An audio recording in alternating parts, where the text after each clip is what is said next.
91º dia, Deuteronômio 23.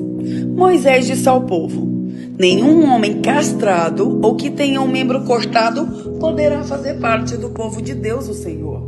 Nenhum filho ilegítimo fará parte do povo do Senhor, nem ele, nem os seus descendentes até 10 gerações.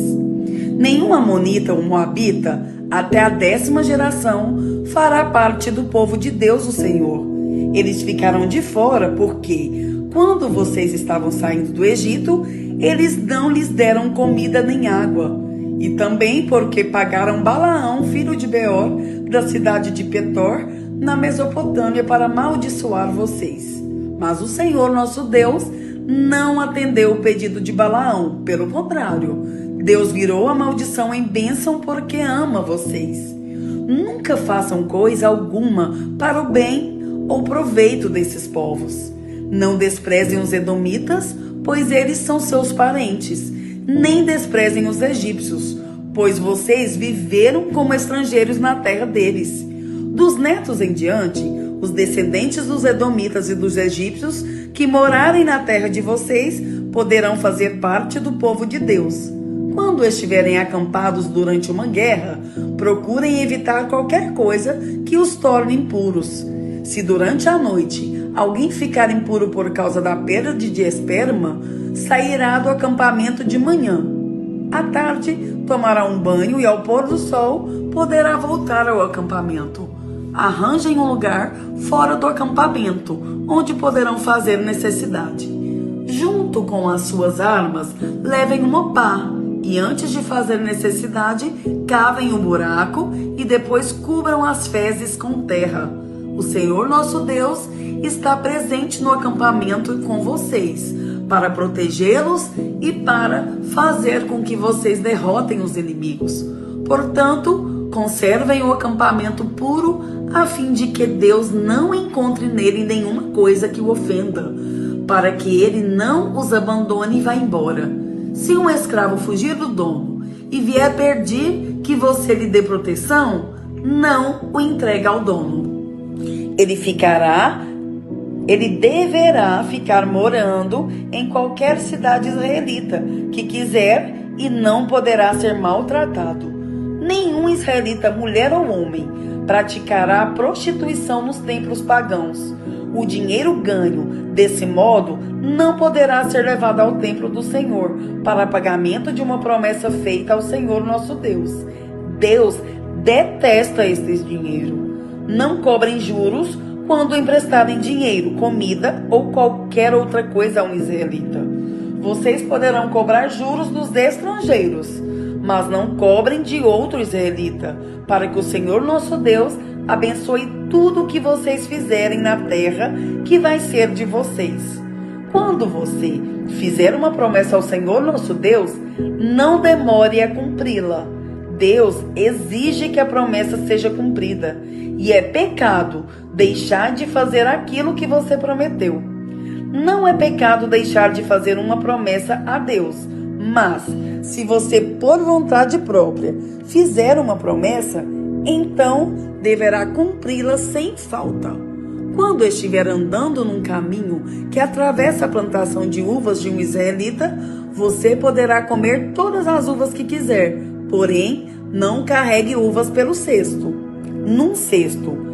E quando estiver atravessando o campo de trigo ou de cevada, que pertence a outro israelita, você poderá comer todas as espigas que puder colher com as mãos, porém, não use uma foice para colher as espigas. Deuteronômio 24. Moisés disse ao povo: pode acontecer que um homem case, mas depois de algum tempo não goste mais da esposa porque há nela alguma coisa que não agrada a ele. Nesse caso, ele deve preparar um documento de divórcio, entregá-lo à esposa e mandá-la embora. Ela irá, e então poderá acontecer que case com outro homem, e que este também não goste mais dela, e se divorcie. Ou então poderá acontecer que ele morra.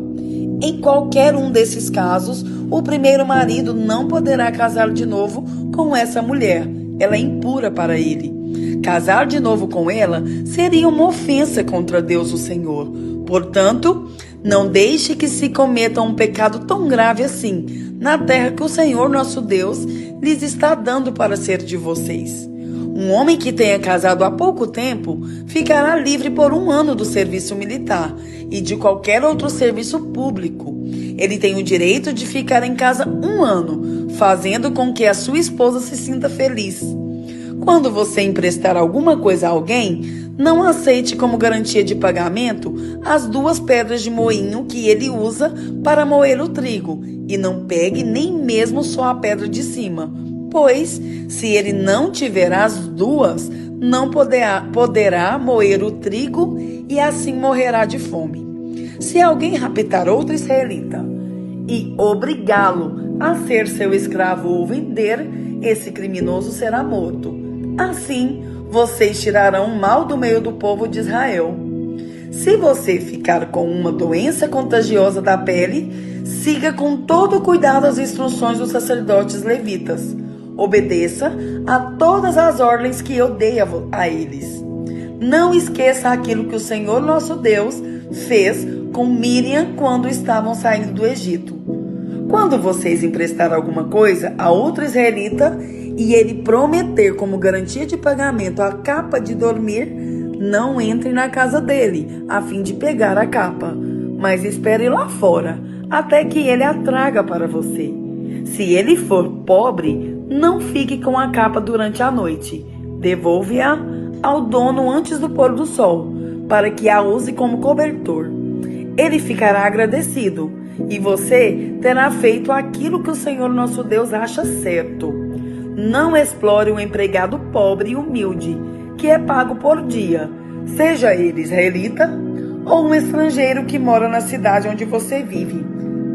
Pague o salário dele no mesmo dia, antes do pôr do sol, pois ele é pobre e espera ansioso pelo dinheiro. Se você não pagar, ele gritará a Deus, o Senhor, contra você, e você será culpado de pecado.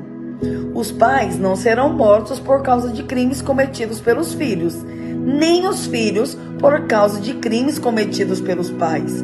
Uma pessoa será morta somente como castigo pelo crime que ela mesma cometeu.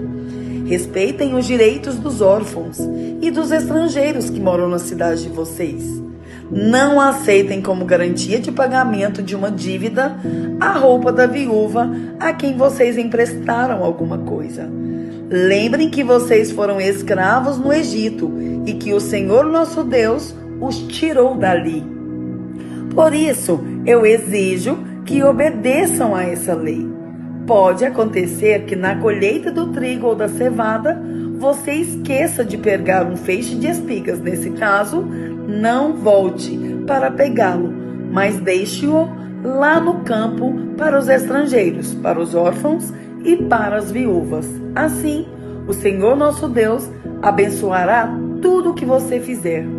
Na colheita das azeitonas, depois que você sacudir as oliveiras, não volte para pegar as azeitonas que ficaram nas árvores. Deixe-as para os estrangeiros, para os órfãos e para as viúvas. E faça só uma colheita de uvas nas suas plantações. As uvas que ficarem nos pés serão deixadas para os estrangeiros, para os órfãos e para as viúvas.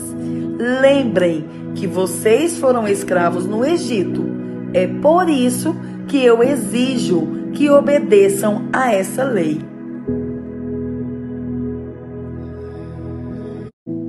João 7. Depois disso, Jesus começou a andar pela Galileia. Ele não queria andar pela Judeia, pois os líderes judeus dali estavam querendo matá-lo. Aconteceu que a festa dos judeus, chamada Festa das Barracas, estava perto. Então, os irmãos de Jesus disseram a ele: saia daqui e vá para a Judeia, a fim de que os seus seguidores vejam o que você está fazendo. Pois quem quer ser bem conhecido não deve esconder o que está fazendo. Já que você faz essas coisas, deixe que todos os conheçam. Até os irmãos de Jesus não criam nele. Ele respondeu: a minha hora ainda não chegou, mas para vocês qualquer hora serve. O mundo não pode ter ódio de vocês, mas tem ódio de mim porque eu afirmo que o que o mundo faz é mal. Vão vocês à festa, mas eu não vou, porque a minha hora ainda não chegou. Jesus disse isso e ficou na Galileia. Depois que os irmãos foram à festa, Jesus também foi, mas fez isso em segredo e não publicamente. Os líderes judeus o procuravam na festa e perguntavam: onde é que está aquele homem? Na multidão havia muita gente comentando sobre ele. Alguns diziam: ele é bom. Não é. Ele engana o povo, afirmavam outros. Mas ninguém falava abertamente sobre ele, porque todos tinham medo dos líderes judeus. Quando a festa já estava no meio, Jesus foi ao templo e começou a ensinar. Os líderes judeus ficaram muito admirados e diziam: como é que ele sabe tanto sem ter estudado? Jesus disse: o que eu ensino não vem de mim, mas vem de Deus, que me enviou. Quem quiser fazer a vontade de Deus, saberá se o meu ensino vem de Deus ou se falo em meu próprio nome. Quem fala em seu próprio nome está procurando ser elogiado, mas quem quer seguir louvores para aquele que o enviou, este é honesto, e não há falsidade nele. Foi Moisés quem deu a lei a vocês, não foi? No entanto, nenhum de vocês obedece à lei. Por que é que vocês estão querendo me matar? A multidão respondeu: você está dominado por um demônio. Quem é que está querendo matá-lo? Então Jesus disse: eu fiz um milagre e todos vocês estão admirados por causa disso. Vocês circuncidam um menino até no sábado porque Moisés mandou fazer isso. Mas a verdade é que a circuncisão não começou com Moisés, mas com os patriarcas.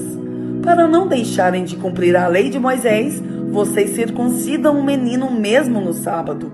Então, por que ficam com raiva de mim quando eu curo completamente uma pessoa no sábado? Parem de julgar pelas aparências e julguem com justiça. Algumas pessoas que moravam em Jerusalém perguntavam: não é este o homem que estão querendo matar? Vejam, ele está falando em público e ninguém diz nada contra ele. Será que as autoridades sabem mesmo que ele é o Messias? No entanto, quando o Messias vier, ninguém saberá de onde ele é.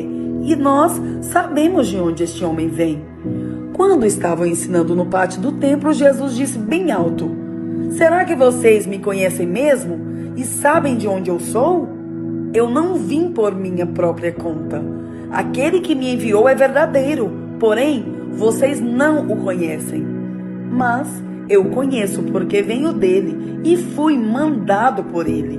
Então, quiseram prender Jesus, mas ninguém fez isso, porque a sua hora ainda não havia chegado.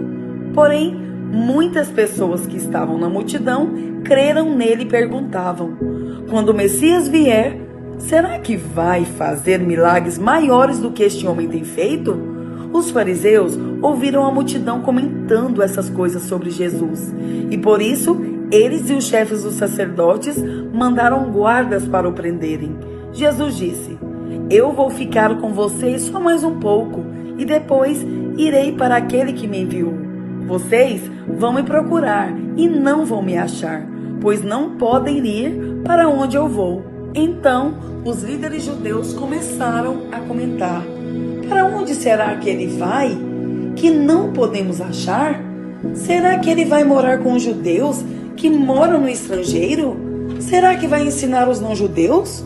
O que será que ele quis dizer quando afirmou: vocês vão me procurar e não vão me achar, pois não podem ir para onde eu vou? O último dia da festa era o mais importante. Naquele dia, Jesus se pôs de pé e disse bem alto: se alguém tem sede, venha a mim e beba. Como dizem as Escrituras, rios de água viva vão jorrar do coração de quem crê em mim. Jesus estava falando a respeito do Espírito Santo que aqueles que criam nele iriam receber. Essas pessoas não tinham recebido o Espírito, porque Jesus ainda não havia voltado para a presença gloriosa de Deus. Muitas pessoas que ouviram essas palavras afirmavam: de fato, este homem é o profeta. Outros diziam: ele é o Messias. E ainda outras perguntavam: mas será que o Messias virá da Galileia? As Escrituras dizem que o Messias será descendente de Davi e vai nascer em Belém, onde Davi morou.